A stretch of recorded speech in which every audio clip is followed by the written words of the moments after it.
마태복음 4장 18절에서 25절 말씀 찾아 얻으셨으면 우리 한 절씩 나누어서 교독하시고 마지막 절 합독하실 때 살아계신 하나님의 음성을 들려주기를 원합니다. 18절 말씀입니다. 갈릴리 해변에 다니시다가 두 형제 곧 베드로라 하는 시몬과 그 형제 안드레가 바다에 그물 던지는 것을 보시니 그들은 어부라. 말씀하시되 나를 따라오라. 내가 너희를 사람을 낚는 어부가 되게 하리라 하시니 그들이 곧 그물을 버려두고 예수를 따르니라. 거기서 더 가시다가 다른 두 형제 곧 세베대의 아들 야고보와 그의 형제 요한이 그의 아버지 세베대와 함께 배에서 그물 깁는 것을 보시고 부르시니 그들이 곧 배와 아버지를 버려두고 예수를 따르니라. 예수께서 온 갈릴리에 두루 다니사 그들의 회당에서 가르치시며 천국 복음을 전파하시며 백성 중에 모든 병과 모든 약한 것을 고치시니 그의 소문이 온 수리아에 퍼진지라. 사람들이 모든 앓는 자 곧 각종 병에 걸려서 고통당하는 자, 귀신 들린 자, 간질하는 자, 중풍병자들을 데려오니 그들을 고치시더라. 갈릴리와 데가볼리와 예루살렘과 유대와 요단강 건너편에서 수많은 무리가 따르니라. 아멘, 아멘. 자, 우리 옆에 분들과 한 번 더 인사하시고 말씀 받읍시다. 메리 크리스마스 한번 인사하시기 바랍니다. 메리 크리스마스. 네, 우리 12월 달 마음껏 주님의 나심을 축하하고 기뻐했으면 좋겠습니다. 할렐루야. 오늘 말씀 여러분에게 큰 기쁨을 주게 되시기를 주 예수 그리스도의 이름으로 축원합니다. 오늘 본문에 보면 예수님의 수제자 베드로가 예수님께 콜링, 부르심을 받는 장면이 등장하고 있습니다. 여러분, 어떤 우리가 이름만 대면 아는 목사님이 꼭 그렇게 하라는 것은 아니지만 내가 꼭 고민하고 싶은 것은 너희들이 새해가 되잖아. 송구영신 예배 끝나고 나면 새해가 되면 꼭 성경을 새 성경책으로 좀 바꿨으면 좋겠다. 그렇게 이야기를 해요. 이유인즉슨 뭔가 하면 성경을 1년 내내 한 번도 펼쳐보지 않은 분들은 예입니다. 그냥 그 성경 계속 쓰십시오. 그런데 오늘 이 자리에 앉아 계시는 우리 우정교회 성도들처럼 성경 말씀을 늘 사랑하고 묵상하고 읽고 연구하고 또 펼쳐보고 이런 분들은요, 성경을 읽으면서 묵상하고 암송하기 위해서는 그게 밑줄을 그어야 되거든요. 밑줄 걷는 것은 참 좋은 일 아닙니까? 근데 그게 한 해가 되고 두 해가 되고 10년, 20년이 되어지는데 똑같이 그 성경을 쓰면 다 거기에 내가 좋아하는 말씀, 내가 감동받은 말씀만 자꾸 밑줄을 긋게 된단 말이죠. 자, 그러면 여러분 묻습니다. 그러면 내가 감동받은 말씀은 하나님의 말씀이고 내가 감동받지 않는 말씀은 하나님의 말씀이 아닙니까? 다 하나님의 말씀이죠.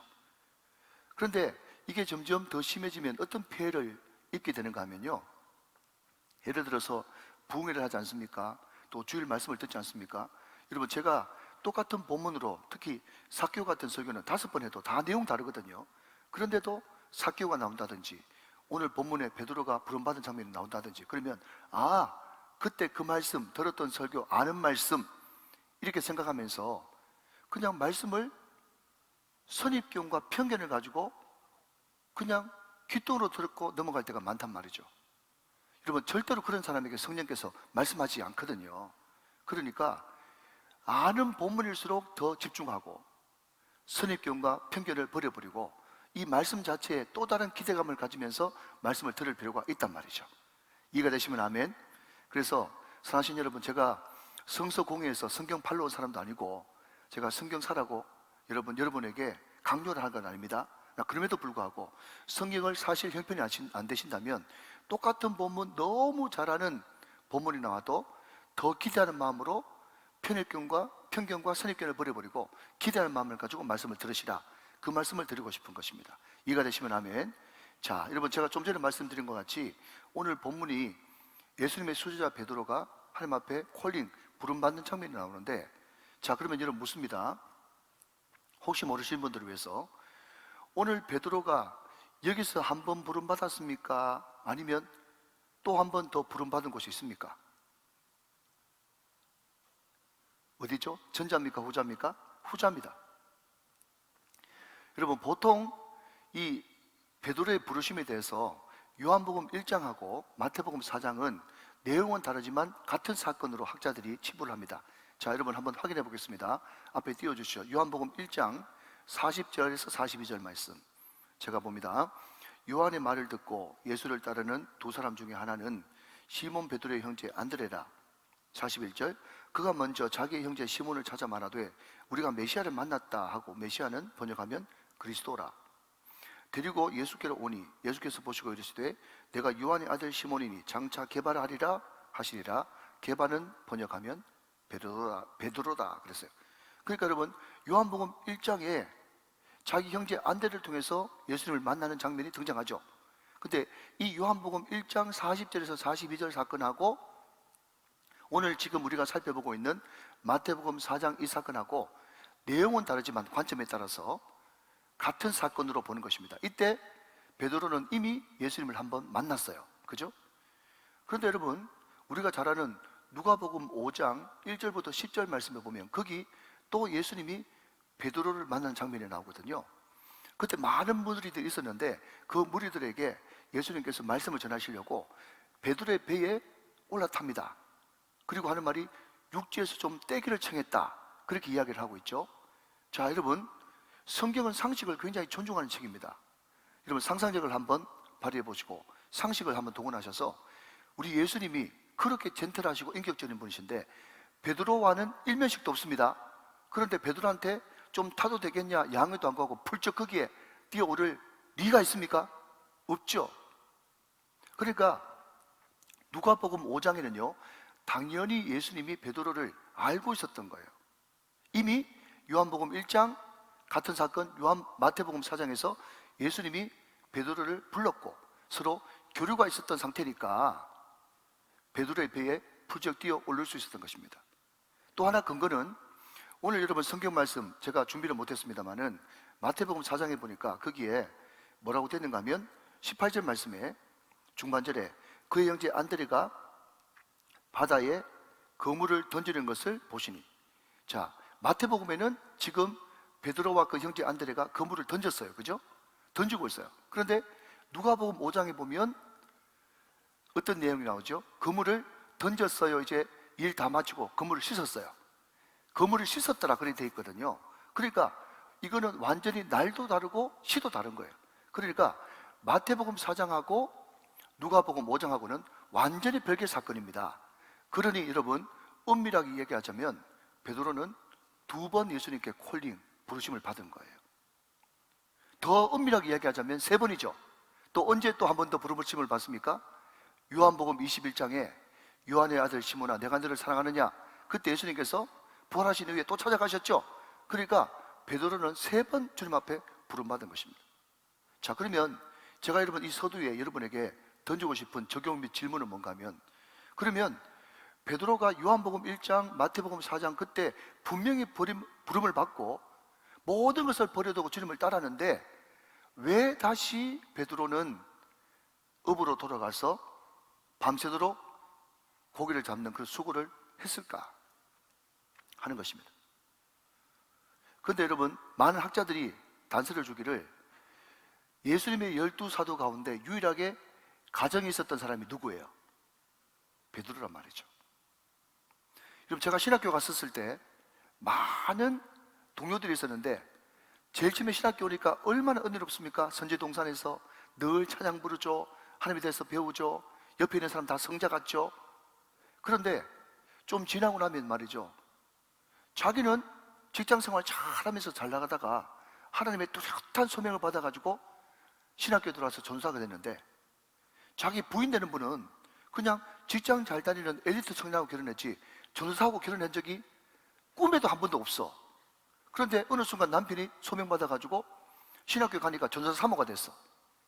거기서 일어나는 그 엄청난 갈등들, 이런 모르긴 몰라도 베드로도 이런저런 이유 때문에 예수님의 부르심을 마태복음 4장에서 받았지만 다시 옛날로 돌아가서 고기를 잡고 있는 베드로를 보게 된단 말이죠. 그럼 이것이 절대로 억지가 아닌 것이, 요한복음 21장에 보면 베드로가 예수님이 십자가에 못 박히신 이후에 또 어디로 돌아갑니까? 갈릴리로 돌아가서 또 어부 생활을 계속하는 것을 보게 되지 않습니까? 그러니까 베드로는 바다를 무척 사랑했던 사나이인 것 같아요. 여러분 묻습니다. 우리가 지난 한 해 동안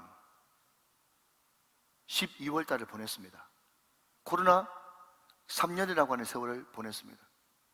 많은 사람들이 여러분 은혜 받았고 주님의 부르심을 받았고 네가 제자로서의 삶을 살기를 원한다, 소명자의 삶을 살기를 원한다, 그런 뜨거운 은혜와 하나님의 부르심, 제자로서의 부르심이 있음에도 불구하고 이런저런 이유 때문에 베드로처럼 사랑하시는 여러분 또 과거로, 또 옛날로, 또 세상으로, 또 주님과 상관없는 그런 일상으로 돌아가지 않았습니까?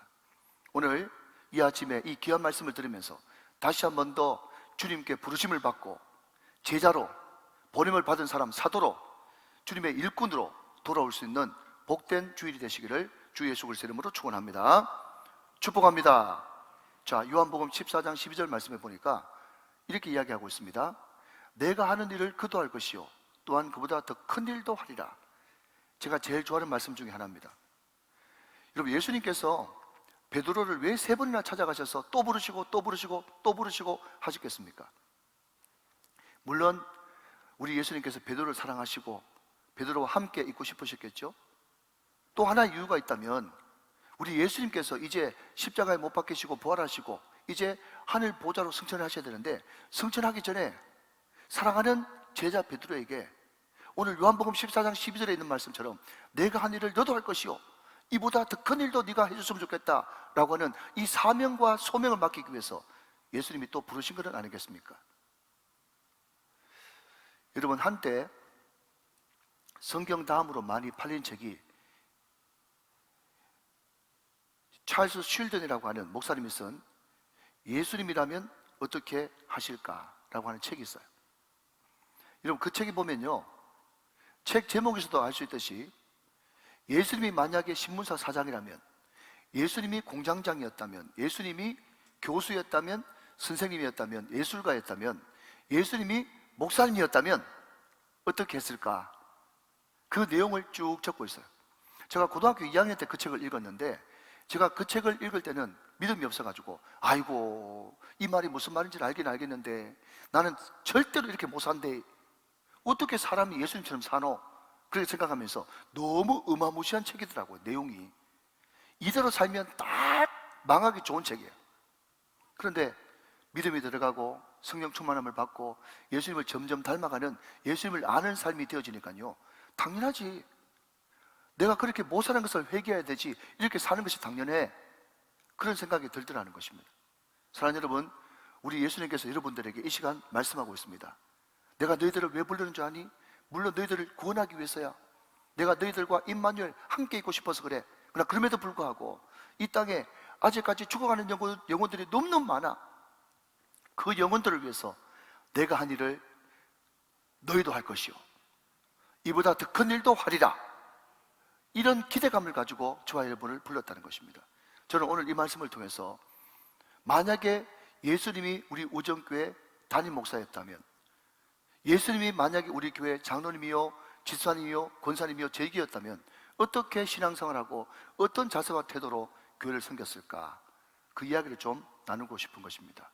자, 여러분 첫째로 우리 예수님은 이 땅에 계실 때 항상 사람의 관심이 많으셨어요. 사람의 관심이 많습니다. 그래서 허더슨 테일러라고 하는 유명한 선교사는 이런 이야기를 했습니다. 하나님의 일하시는 방법은 항상 사람이다 그랬어요. 하나님 일하시는 방식이 누구라고요? 사람입니다. 물론 하나님은 전능하시고 전지하셔서 모든 것을 자기 임의대로 다 하실 수 있지만 항상 하나님은 99% 이상 자기 마음에 합한 사람을 세우셔서 그 일이 이루어지기를 그렇게 원하셨던 것입니다. 여러분 우리가 지금 마태복음 4장을 보고 있는데 이 마태복음 4장은 이제 예수님의 공생애를 처음 시작하는 첫 무렵이거든요. 우리 예수님께서 세례 요한에게 세례 받으시고 또 성령에 이끌려 광야에서 40일 동안 금식하시고 시험 받으시고 회개하라 천국에 가까웠느니라 하면서 선포하심과 동시에 공생애가 시작됐는데 그 공생애가 시작되고 나서 가장 먼저 한 일이 오늘 본문이거든요. 그게 뭡니까? 베드로, 안드레, 야고보, 요한 12제자를 부르는 것으로 예수님의 사역을 시작했다는 거예요. 여러분, 예수님의 관심은 사람을 부르고 사람을 살리고, 아멘 좀 하시기 바랍니다. 사람을 세우고, 거기에 관심이 있습니다. 예수님의 관심은 사람이다. 시작. 예수님의 관심은 사람이다. 우리 예수님께서 여러분 3년 동안 내내 하셨던 일, 그리고 십자가에 못 박혀 돌아가시면서 테텔레스타이 다 이루었다 라고 이야기했는데, 여러분 3년 동안 내내 하신 일이 뭡니까? 제자 훈련이에요. 12제자를 세웠단 말이에요. 여러분, 저는 이 말을 너무 좋아해가지고 자주 인용을 합니다. 여러분, 예수님께서 이제 공생을 다 마치고 천국 가셨죠? 그때 천사장이 마중을 나와가지고 너무 수고 많으셨다고 웰컴, 환영하고 난 다음에, 예수님, 그런데 예수님께서 33년 동안 저 세상에 계시면서 뭘 하다 오셨습니까? 그랬더니 예수님이 한치도 머뭇거리지 않고 제자 훈련 하다 왔지, 12제자 세우고 왔어, 그렇게 이야기하니까 천사장이 말이죠 하면서 콧방귀를 막 끼더니 말이죠, 하는 말이, 아니 겨우 그 사람들요? 그 사람들 나도 아는데 어부에 세리에 많은 사람들이, 모든 사람들이 다 하자가 있는 그 사람들 3년 동안 훈련시켜가지고 도대체 뭘 하겠습니까? 만약 예수님 그러면 그 사람들이 실패해버렸다면 예수님 또 다른 대안이 있습니까? 물어봤어요. 12제자 실패했다면 예수님 다른 대안이 있습니까? 이렇게 물어봤다는 거죠. 그때 우리 예수님께서 이런 이야기를 하셨다고 합니다. 그럼 나도 대안이 없어. 우리 예수님의 유일무이한 유일한 대안이 12제자였단 말이에요. 여러분, 묻습니다. 그 12제자가 다 어부요, 세리요, 여러분 다 그 당시에 아웃사이드였지만 그 사람들이 실패했습니까? 그 제자들이 은혜 받고 성령 받은 이후에 말이죠, 유럽으로, 아프리카로, 저 인도까지 순교의 피를 뿌리면서 전 세계를 제패했던 로마를 복음으로 활짝 뒤집어버리는 그런 놀라운 사역을 그 제자를 통해서 하나님께서는 이루어 내고야 마셨습니다. 우리 예수님의 유일한 대안은 사람이란 말이에요. 사람. 그러니 우리 교회도, 우리 교회에 예수님이 담임 목사님이 되셨다면 뭘 하셔야 되겠냐 물어봤더니요, 물론 여러분 필요하면 교회 건물도 지어야 되고, 이런 구제도 해야 되고, 봉사도 해야 되고, 다 해야 되겠지만 가장 먼저 해야 될 첫 번째 사역은 사람을 복음으로 살리고, 사람을 복음으로 세우고, 그 사람들을 일꾼으로 만드는 것입니다. 불신자를 신자로, 신자를 알곡신자로, 아멘, 알곡신자를 일꾼신자로, 일꾼신자를 제자신자로, 순교자로 만들어가는 것이 교회가 해야 될 가장 첫 번째 사명이고, 우리 예수님이 우리 우정교회 담임 목사님 되셨다면 당연히 그 일에 목숨 걸었겠죠. 내가 한 일을 너희도 할 것이요, 할렐루야. 이것이 너무너무 중요한 것입니다. 여러분, 에베소서 4장에 보면 거기에 하나님께서 목사를 세우신 이유에 대해서 명확하게 우리들에게 알려주고 있어요. 자, 여러분, 에베소서 4장 12절 말씀을 같이 보겠습니다. 저와 같이 한번 읽어보세요. 우리 낭독자는 읽지 말고 시작. 이는 성도를 온전하게 하여 봉사일을 하게 하며 그리스도의 몸을 세우려 하심이라. 여러분, 성도를 온전하게 한다라고 하는 이 말을 공동번역 성경에서는요, 성도를 준비시켜서 이렇게 번역하고 있어요. 여러분, 성도를 준비시키는데 교회에서 뭐로 준비시켜야 됩니까?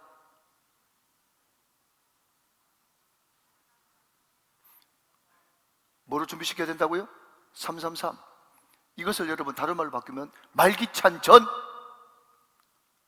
말씀, 기도, 찬양, 전도, 금전 성령 집회, 주일 예배, 이것을 통해서 말기찬 전으로 온전히 준비시켜서 봉사일을 하게 하고 그리스도의 몸, 교회를 세우게 한다.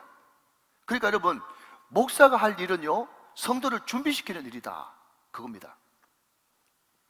여러분, 제가 왜 이것을 강조하는가 하면, 이제까지 한국교회는요, 목사님이 올라운드 플레이가 돼가지고 목사님이 감독도 하고 코치도 하고 선수도 하고 그래가지고 막 온 운동장에 막 감독이 막 뛰어다녀가지고 교회를 망쳤어. 여러분, 목사는 감독이, 감독 내지는 코치고, 선수는 누굽니까? 성도들이 선수예요. 이럴 때 아멘 안 하면 제가 굉장히 답답해집니다. 여러분, 선수들은 성도들이 선수예요. 선수들이 여러분 정말 성령 충만, 은혜 충만 받아가지고 위풍당당 그리스도인으로서 세상을 이기고 마귀를 이기고 자신을 이기고 예수관을 끌어버리고 당당하게 예수 그리스도가 나의 왕, 나의 주라는 것을 만방에 선포하는 그런 성도들로 교회는 준비시키고 훈련시켜야 된다는 거예요. 그러면 응원은 누가 합니까? 응원은요, 히브리서 말씀에 분명히 기록하고 있습니다. 천군 천사들이 너희들을 응원할 것이다. 미리 간 믿음의 조상들이 너희를 응원할 것이다. 하나님 아버지가 너희를 응원해 주실 것이다. 성경은 명확하게 이야기하고 있는 것입니다. 자, 여러분, 경기합니다. 개념 정리합시다. 그 경기에 선수는 누구예요? 성도 여러분. 감독은 누구예요? 목회자. 응원은 누가요? 천군 천사, 먼저가 믿음의 조상들, 하나님께서 우리의 응원자가 되셔서 우리는 세상을 이기고 승리하게 되는 것입니다. 믿으시면 아멘 하시기 바랍니다. 여러분, 어떤 사람이 자기 아내가 이제 애를 낳으려고 분만실에 갔어요. 분만실에 들어갔는데, 요즘에는 그런 데도 없겠죠. 옛날 이야기인데, 자기 아내가 말이죠, 너무 출산하는 과정에서 막 고통스러워가지고 쩌렁쩌렁 과음 지르는 소리가 분만실 바깥에까지 다 들리는 거예요. 오늘 여기 저 임신하신 우리 자매도 오셨는데, 그러니까 막 남편이 너무 애가 타잖아요. 아내가 곧 죽을 것 같아. 그래가지고 이 사람이 안 되겠다 싶어가지고 분만실로 막 뛰어들어가려고 그랬어요. 그랬더니 간호사가 하는 말이, 아버님 그러시면 안 돼요. 여기 보세요, 여기 관계자 외 출입 금지 돼 있잖아요. 그렇게 얘기했더니요, 그 남편이 하는 말이, 제가 관계자입니다. 이런 수준 높은 이야기를 못 알아듣으시는 분이 두 분 계십니다. 여러분, 그 산모하고 가장 첫 번째 관계자가 누구예요? 남편이 관계자잖아요. 맞잖아요. 관계자의 출입 금지. 무슨 이야기인가 하면요, 여러분, 이때까지 한국교회는요, 목사님이 앞에서 막 열심히 하면 성도들이 잘한다 그래서 이것을 어떤 목사님은 복싱 경기에 비유해서, 복싱 경기에 여러분, 어떤 사람이 이제 가면, 예를 들어서 마이크 타이슨이 만약에 내 편이다 그러면 마이크 타이슨이 막 잘하면 말이죠, 막 모든 사람들이 한 명만 선수고 모든 사람 다 관중이야. 근데 교회는 여러분 복싱 경기가 아니고 축구 경기입니다. 감독이 있고요, 목사, 선수가 있고요, 성도, 응원한 사람, 천군천사, 믿음의 조상들, 하나님. 그게 잘 구분된 것이 교회입니다. 여러분, 앞에서 목사가 열심히 뛰면 박수 쳐줘야 되겠죠? 응원해야 되겠죠? 그러나 그럼에도 불구하고 목사만 열심히 뛰면 안 되고 여러분이 열심히 뛰셔야 됩니다. 사랑하신 여러분, 다 때라는 것이 있습니다. 제가 나이는 얼마 안 돼도 제 나이 정도 되면요, 다 이제 다초점 렌즈 써야 됩니다. 다초점 렌즈 끼고 성경 보면요, 일렁일렁합니다. 그래서 제가 설교 준비하거나 성경 볼 때는 이 단거리 안경을 껴요. 이렇게. 다 이렇게 보잖아. 예, 저는 우리 친구들 보면요, 그냥 다초점 렌즈 하면 될 건데, 이래가지고 이렇게 하는 거 보면 참 너무 서글퍼요. 여러분, 제 아들 녀석이 뭐라고 한지 압니까? 군대 제대하고 와가지고, 아빠 세월 참 빠르죠? 세월 참 빠르대. 맞아요, 여러분. 어제 군대 입대한 것 같은데 벌써 제대할수 나왔어요. 때는 영원히 우리를 기다려주지 않습니다. 여러분, 정말 말 조심해야 되겠지만 얼마 전에 돌아가신 교육감님 보십시오. 제가 교육감님 일주일 전에 만났거든요. 돌아가시기 전에 일주일 전에 만나자 그래가지고. 황망하지 않습니까? 64세에. 성경은 이야기합니다. 개인적인 종말이 있다. 죽음. 우주적인 종말이 있다. 주님 재림. 언제 개인적인 종말, 우주적인 종말이 찾아올 줄 모릅니다. 바로 이때 사랑하신 여러분, 베드로처럼 다시 갈릴리로, 다시 세상으로, 다시 주님을 외면하는 그 길로 가지 마시고 다시 한 번 더 심기일전해서 주님 오실 때가 다 된 이때에 깨어있어, 말씀과 기도와 성령으로 깨어있어 주님을 기쁘시게 해드릴 수 있는 주님의 복된 제자들이 다 되시기를 주 예수 그리스도의 이름으로 축원합니다. 충분합니다. 자, 한 걸음 더 나가서 두 번째로 우리 예수님은 베드로를 불러가지고 뭐라고 부르셨는가 하면 너 사람 낚는 어부 될 거야, 그렇게 이야기했습니다. 사람 낚는 어부. 어떤 목사님이 참 재밌는 그런 표현을 했어요. 자기가 목회를 한 30년 넘게 이렇게 쭉 해보니까 신앙 스타일이 두 가지가 있다는 거예요. 하나는 어부 스타일이 있고 또 한 사람은 낚시 스타일이 있대. 어떤 스타일? 어부 스타일, 낚시 스타일. 여러분, 그 당시 애굽 사람들은요, 고기 잡는 것이 취미고 오락이고 레저였습니다.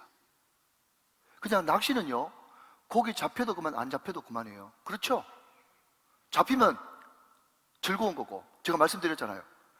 금요일 날, 여러분, 즐거운 거하고 기쁜 거하고는 완전 다릅니다. 저도 소실적에 우리 할머니 기쁘게 드리려고 가끔씩 미나토 이런 거 쳤어요. 근데 그것은 여러분, 좀 즐거운 거지 기쁜 게 아니야.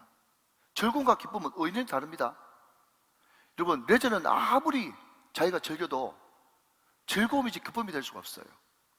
잡으면 기분 좋고 안 잡히면 그만이에요. 그렇지만 그 당시 모든 이스라엘 백성들, 특별히 오늘 베드로를 비롯한 여기에 갈릴리 어부들은 말이죠, 목숨 걸고 물고기를 잡아야 됩니다. 그건 어부예요, 어부. 저는 다큐멘터리를 좋아해가지고 가끔씩 EBS에서 하는 극한 직업 이런 거 가끔씩 들어가서 봐요. 근데 여러분, 제가 극한 직업을 한번 다큐멘터리를 보니까 알래스카에 대게 잡는 어부들이 있대요. 그 사람들 이야기 들어보니까 연봉이 억 단위가 넘어간대요. 야, 돈 많이 버는 어부들 생각했는데요, 웬만한 사람 절대로 못합니다. 알래스카에 그 20도 30도 막 내려가는 그 강추위에 파도가 5m 6m 막 불어 들이키는데 말이죠, 그 파도가 막 집체 많은 파도가 배를 삼키려고 하는데도 그 대게잡이를 계속 이어나가더라고. 그 목숨 걸고 하는 것 아닙니까, 여러분? 그러니까 제가 말씀드리고 싶은 요지는 뭔가 하면, 어부는, 고기 잡는 사람들은 목숨 걸고 고기 잡는 거예요. 그게 어부예요. 그러면 묻습니다, 여러분. 우리의 신앙은 어부 신앙입니까? 낚시 신앙입니까? 1년에 딱 한 차례 있는 전도 집회, 그때 목사님이 계속 전도에 대해서 설교하니까 마지못해서 그냥 한 명 데리고 오는, 그것도 감사하지만 일회성으로 여러분 전도하는 사람입니까? 아니면 때를 얻든지 못 얻든지 복음을 전하는 어부 전도입니까? 오늘 성경은 분명히 이야기합니다. 베드로를 불러 누가복음에서는 네가 장차 앞으로 사람을 취하리라, 요한복음 21장에서는 내 양을 먹이라, 내 양을 치라, 그렇게 이야기했고, 오늘 마태복음 4장에는 사람을 낚는 어부가 되리라 그랬습니다. 오늘 사랑하신 여러분, 오늘 저와 여러분의 신앙이 코로나 3년 보내는 동안에, 또 1년 보내는 동안에 정말 신앙생활을 취미처럼, 레저처럼 낚시 신앙을 가지고 살았다면, 오늘 다시 한 번 더 치열하게 주님 앞에 나아가는 어부 신앙들이 다 되시기를 주 예수 그리스도의 이름으로 축원합니다. 자, 마지막 세 번째는요, 우리 예수님이 만약 우리 교회 당회장이셨다면 그분은 이 사역에 집중하셨을 것 같습니다. 자, 여러분 23절 말씀 읽고 말씀을 정리해 보도록 그렇게 하겠습니다. 자, 오늘 본문 23절의 말씀 저와 같이 한번 읽어보세요. 시작. 예수께서 온 갈릴리에 두루 다니사 그들의 회당에서 가르치시며 천국 복음을 전파하시며 백성 중에 모든 병과 모든 약한 것을 고치셨다 그랬습니다. 여러분, 제가 한 100번쯤 이야기했나요? 한 번 더 따라 하실까요? 티칭, 프리칭, 힐링. 네, 가르치고 전파하고 고치고, 이것이 우리 예수님께서 이 땅에 계실 때 3년 내내 하셨던 예수님의 삼중 사역이라고 합니다. 자, 한 번 더 따라 하실까요? 예수님의 삼중 사역. 시작. 예수님의 삼중 사역. 삼중 사역이 뭐죠? 티칭, 가르치시고, 프리칭, 전파하시고, 힐링, 고치시고. 이게 3대 사역이에요. 다시 한번요, 요한복음 14장 12절 말씀에 내가 한 일을 너도 할 것이요 이보다 더 큰 일도 하리라. 우리 예수님께서 우리를 부르시면서 내가 한 일을 너도 해라, 할 수 있으면 더 크게 해라 라고 하시는데, 그러면 예수님이 하신 일이 뭐죠? 라고 물으면 무조건 티칭, 프리칭, 힐링이라고 말씀하셔야 되겠죠? 다시 한번 묻습니다. 예수님이 이 땅에 계시면서 하신 일이 뭐죠? 티칭, 프리칭, 힐링. 가르치고 전파하시고 고치시고. 마태복음 28장 19절 20절 말씀에 보니까 너희는 가서 모든 민족으로 제자를 삼아. 제자를 삼아. 아버지와 아들과 성령의 이름으로 세례를 베풀고 내가 너희에게 분반 모든 것을 가르쳐 지키게 하라. 이게 주님의 지상명령이에요. 지상명령. 근데 여러분 들어보십시오. 여기에 지상명령 할 때 지자가 땅지자가 아니고요, 지극할 지자입니다. 그러니까 예수님이 이 땅에 계실 때 마지막으로 하신 명령이라고 해서 땅지자를 쓸 수도 있겠지만, 예수님께서 이 땅에 있는 모든 남겨진 제자들, 저와 여러분들에게 마지막으로 정성을 다해서 피를 쏟듯이 극진하게 당부하신 말씀, 신신당부하신 말씀이 바로 마태복음 28장 19절 20절 말씀이란 말이에요. 그럼 그것이 뭐냐? 두 가지입니다. 복음전도, 양육훈련. 여러분 잘 아셔야 됩니다. 여러분 성경을 똑바로 알고 핵심 에센스가 뭔지 정확하게 찝어야 우리가 그렇게 살아낼 수가 있는 거예요. 우리 예수님께서 우리들에게 명령하신 큰 계명은 두 가지입니다. 하나는 사랑하라, 또 하나는 제자 삼으라. 누구를 사랑할까요? 위로 하나님을 사랑하고 옆으로 내 이웃을 사랑해라. 이것이 율법과 성지자, 구약, 율법과 선자 합치면 구약의 강령이니라. 강령. 여러분 강자가 뭔가 하면요, 별이 강자거든. 별이 강. 별이 강자가 무슨 말인가 하면, 여러분 어부들이 고기를 잡을 때 그물 있잖아요. 그물 양쪽에 큰 밧줄이 있지 않습니까? 그 큰 밧줄 두가 당기면 그물 전체 다 끌려오죠. 그 큰 밧줄, 그게 별이에요. 별이 강. 그러니까 구약을 한마디로 딱 요약하면 두 가지인데, 하나님 사랑, 이웃 사랑이에요. 그 구약 전체예요, 그게. 자, 이해가 되시면 아멘. 그러니까 우리가 여러분 신앙생활 하면서 핵심이 먼저 알고 신앙생활 해야 됩니다. 구약이 뭐냐? 하나님 사랑, 이웃 사랑. 그게 구약이에요. 우리 주님께서는 사랑하라. 누굴 사랑할까요? 하나님 사랑해라, 이웃 사랑해라. 그게 구약의 전부다. 그러면 또 하나는 제자 삼으라. 어떻게 제자 삼을까요? 마태복음 28장 19절 20절. 첫 번째는 복음전도. 복음전도로 제자 삼으라. 또 하나는 가르쳐 지키게 하라. 양육 훈련을 통해서 제자 삼으라. 그겁니다. 이해가 되시면 아멘. 여러분 여기에 전파, 프리칭, 전파라고 하는 이 단어가 헬라어로 케리그마라고 하는 유명한 단어였어요. 케리그마. 케리그마가 선포한다는 뜻이거든요. 전파한다는 뜻이거든요. 그러면 이 케리그마 전파를 통해서 누구한테 전파하느냐? 믿지 않는 사람한테 전파한다. 뭘 전파하느냐? 하나님을 전파하고 하나님이 하신 일을 전파한다. 이게 케리그마의 속성이에요. 좀 어렵습니까? 그렇지만 여러분 잘 정리되시겠죠? 그죠? 예, 전파한다. 우리 예수님께서는 가르치고 전파한다 그랬지 않습니까? 전파가 헬라어로 케리그마. 케리그마는 믿지 않는 사람들에게 뭘? 하나님과 하나님이 하신 일을 전파하는 거예요. 믿으시면 아멘. 자, 그러면 가르친다라고 하는 이 말이 헬라어로 디다케라는 단어를 쓰는데, 디다케가 뭐냐? 누구한테 하느냐? 믿는 자들에게. 왜 하느냐? 잘 훈련시키고 양육시켜서 또 다른 사람에게 전파할 수 있도록. 다시 한번요. 그리스도의 복음이 바울에게로, 바울의 복음이 디모데에게로, 디모데의 복음이 충성된 일꾼에게로. 할렐루야. 충성된 일꾼, 저와 여러분이 가지고 있는 이 복음이 우리 자녀에게로, 우리 믿음의 다음 세대에게로 가르쳐야 된단 말이에요. 디다케 해야 된단 말이죠.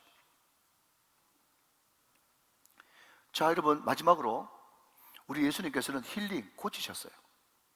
고치셨습니다. 우리 교회가 속한 교단이 대한예수교 장로회 합동측이라고 해요. 우리 교단이 고신측과 더불어서 제일 보수적인 교단입니다. 그런데 우리 신앙의 선배들은요, 어떻게 우리에게 신학을 저 때만 해도 가르쳐 주는가 하면, 은사는 예를 들면 방언하고 예언하고 병 고치고 귀신 쫓아내고 이 모든 것들은, 은사는 성경시대도 막을 내리고 그 다음부터는 은사가 끝났다, 성경시대로 끝났다, 은사 중단주의를 가르쳤습니다. 저도 그렇게 배웠어요. 그대로 묻습니다. 방언 지금 없습니까? 대답 좀 해보세요. 방언 지금 없어요? 병 고치는 게 지금 없습니까? 귀신 쫓아내는 게 지금 없습니까? 예언 은사가 지금 없습니까? 다 있어요. 성경에 있는 어떤 은사도 어제나 오늘이나 동일하신 그 말씀은 지금 이 시간에도 일어날 수 있습니다. 그러니까 예수님의 행적을 마태, 마가, 누가, 요한 사복음서에 보면 말이죠, 저는 은밀하게 지켜보니까 전파하시는 사역 3분의 1, 가르치는 사역 3분의 1, 고치는 사역 3분의 1이에요. 그래서 여러분 잘 한번 들어보십시오. 제가 한 3, 4분 안에 끝내겠습니다. 자, 여러분 대답하셔야 돼요. 여러분, 우리가 예배를 너무너무 중시 여기고 예배 중요하죠. 그런데 성경의 예배에 대해서 가르치는 성경 구절 뭐가 있습니까? 예배에 대해서 가르치는 성경 구절, 하나님은 영이시니 예배하는 자가 영과 진리로 예배할지니라. 아멘. 그거 말고 예배에 대해서 우리한테 뭐 가르친 거 있어요? 혹시 성경을 쭉 한번 보시다가 예배에 대해서 가르친 거 있으면 저한테 좀 소개시켜 주십시오. 여러분, 신방, 제자훈련, 양육 중요하지만 성경에 제자훈련 어떻게 해라, 양육 어떻게 해라, 신방 어떻게 해라, 그 성경에 가르쳐 줍니까? 저는 못 봤어요. 여러분, 그게 그렇기 때문에 여러분 중요하지 않단 말이 아니고 그게 성경에 구체적으로 안 드러나 있어. 근데 여러분 오늘 성경만 보십시오. 오늘 성경에 봐도 말이죠, 뭐라고 되어 있습니까 여러분? 우리가 제가 준비하지는 않았지만 24절 말씀 보니까 중간 말씀에 곧 각종 병에 걸려서 고통당하는 자, 귀신 들린 자, 간질하는 자, 중풍병자를 데리고 오니 그들을 고치시더라. 성경 곳곳에 병 고치는 예수님에 대해서는 부득이시로 드러나 있습니다. 제 말이 맞죠? 맞습니다 여러분. 지금도 병 고치는 역사는 주 예수 그리스도의 이름으로 일어납니다. 일어나야만 합니다. 성경은 원칙적으로 모든 질병은 예수님께서 극복하셨다고 그렇게 이야기하고 있어요. 한번 볼까요? 그가 찔림은 우리의 허물 때문이요, 그가 상함은 우리의 죄악 때문이라. 그가 징계를 받음으로 우리가 평안을 누리고 그가 채찍에 맞음으로 우리가 나음을 입었도다. 우리 예수님께서 십자가에 못 박혀 돌아가심으로 말미암아서 모든 질병은 예수님 앞에서 극복되고야 말았습니다. 모든 질병은 떠나갔습니다. 모든 저주는 해결받았습니다. 모든 병은 고침받았습니다. 여러분 뭐라고 고백하셔야 되는가 하면, 여러분 가운데 불치병이 있고 난치병이 있고 암병이 있다면 여러분 담대하게 주 예수 그리스도의 이름으로 선포하셔야 되는 거예요. 너 불법이야, 나가! 믿으시면 아멘. 우리 예수님이 이미 다 극복하셨다니까요. 사랑하는 성도 여러분, 여러분 지금 병들어 아파있다 그러면 고난당하는 것이 내게 유익이라 이런 말씀 묵상하지 말고, 여러분 병을 미화시키지 말고 너 불법이라고 명령하십시오. 그게 더 성경적입니다 여러분. 우리 예수님이 이 땅에 계셨을 때 티칭, 프리칭, 힐링 사역을 하셨다면 우리가 은사가 없어도 많은 사람들이 착각합니다. 병 고치는 것은 은사 있는 사람만 고친다 생각합니다. 아닙니다. 성령 받은 모든 사람들. 여러분 이 땅에 사역자는 두 사역자밖에 없어요. 평신도 성경에 없는 말입니다. 성경은 안수받은 사역자와 안수받지 못한 사역자, 두 사역자만 있을 뿐이에요. 믿으시기 바랍니다. 그렇기 때문에 여러분 우리는 은사가 없어도 주 예수 그리스도의 이름으로 기도할 수 있다면 우리는 치유를 위해서 기도해야 되고 변나는 역사는 반드시 일어나야만 되는 것입니다. 자, 이제 말씀을 듣겠습니다. 예수님이라면 어떻게 하실까? 예수님이 이 땅에 계실 때 우리 예수님이 했던 핵심 사역은 사람을 세우는 일이었습니다. 사람을 부르고 세우는 일. 다른 말로 바꾸면 영혼 구원하여 제자 삼는 일을 끝까지 하셨습니다. 사랑하신 여러분, 오늘 저와 여러분의 모든 인생이 그것 때문에 존재하고 있고, 그것 때문에 직장을 주셨고, 그것 때문에 축복 주셨고, 그것 때문에 건강 주셨고, 아멘 할 때 그것 때문에 직업 주셨고, 영혼 구원하여 제자 삼는 사역, 이것이 우리 예수님의 핵심 사역이었습니다. 사람을 살리고 사람을 세우는 일 말이죠. 그 일을 하기 위해서는 여러분 대충 신앙생활을 취미로 낚시처럼 내저처럼 하면 안 됩니다. 신앙생활은 때를 어떤지 못 어떤지 치열하게 어부처럼 목숨 거셔야 됩니다. 여러분 오래전에 제가 한 3, 40년 전에 처음 예수 믿었을 때, 지금은 은퇴하시고 지금도 여전히 부흥사 열심히 다니시는 피종진 목사님이 그런 이야기 하시더라고요. 잠을 줄이십시오. 조금만 지나면 무덤에서 흑입을 듣고 평생 잘 건데 뭐 잠이 모자라고 또 자고 또 자고 하냐고. 아멘도 안 하시는 거 봐요. 사랑하는 여러분, 잘 거 다 자고 놀 거 다 놀고 먹을 거 다 먹으러 다니고 그러면 여러분 절대로 어부가 될 수 없습니다. 그 낚시예요, 낚시.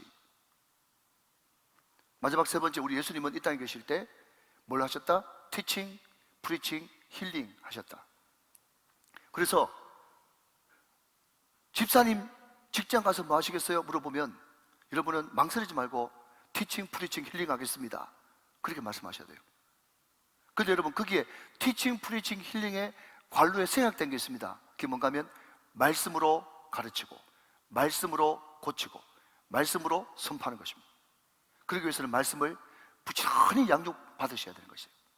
그래서 오늘 우리의 신앙을 다시 한 번 더 돌이키면서 주님, 요한복음 14장 12절 말씀에 내가 한 일을 너도 할 것이요 이보다 더 큰 일도 하리라 말씀해 주셨는데, 저는 세상 일이 바빠서 코로나 3년 동안 어영부영하다가 또 베드로처럼 옛날로 돌아가서 비린내 나는 그 생선을 만지는 사람으로 살아가고 있습니다. 주님, 돌이키게 하시고 다시 한 번 더 주님의 부름에 응답할 수 있는 알곡 신자, 제자 신자, 일꾼 신자로 살아갈 수 있도록 축복하여 주시옵소서.